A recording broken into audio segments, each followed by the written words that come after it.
ನಮ್ಮೆಲ್ಲರ ಮಾರ್ಗದರ್ಶಕರಾಗಿರ್ತಕ್ಕಂತಹ KM ಶರೀಫ್ ಸಾಬ್ರವರು ಇವಾಗ ನಮ್ಮ ಜೊತೆ ಇಲ್ಲದಿರಬಹುದು, ಆದರೆ ಅವರ ಕನಸುಗಳು ನಮ್ಮ ಜೊತೆ ಇದೆ. ಅವರು ಹಾಕಿಕೊಟ್ಟಂತಹ ಆ ಒಂದು ತಳಪಾಯ ಮತ್ತು ಮಾರ್ಗದರ್ಶನದಲ್ಲಿ ಇವತ್ತು social democratic party of India ಮುಂದೆ ಹೋಗ್ತಾ ಇದೆ.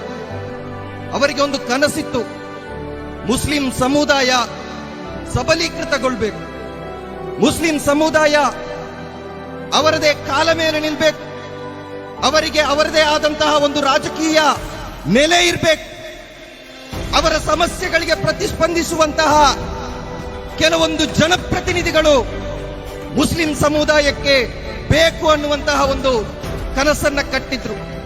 ಬಹುಶಃ ನಮ್ಮ ಈ ಒಂದು ರಾಜಕೀಯ ಪಕ್ಷವನ್ನ ಆರಂಭಿಸಿ ಸುಮಾರು 12 ವರ್ಷಗಳ ಕಾಲ ನಡೆಯುತ್ತಿರುವಂತಹ ಈ ಒಂದು ಸಂದರ್ಭದಲ್ಲಿ ಅಂತಹ ಅವರ ಕನಸಿನ ಆ ಒಂದು ದೃಷ್ಟಿಕೋನದ ಸಬಲೀಕೃತವಾದಂತಹ ಒಂದು ರಾಜಕೀಯ ವೇದಿಕೆಯನ್ನ ಬಹಳ ಅಚ್ಚುಕಟ್ಟಾಗಿ ನಾವು ಬೆಳೆಸುತ್ತಿದ್ದೇವೆ. ಅವರ ನಿರೀಕ್ಷೆಯಂತೆ ನಮ್ಮಲ್ಲಿ ಹಲವಾರು ಜನಪ್ರತಿನಿಧಿಗಳು ಇವತ್ತು ಇದ್ದಾರೆ ಅಂತ ಹೇಳಲಿಕ್ಕೆ ಬಹಳ ಹೆಮ್ಮೆಯಾಗ್ತಾ ಇದೆ.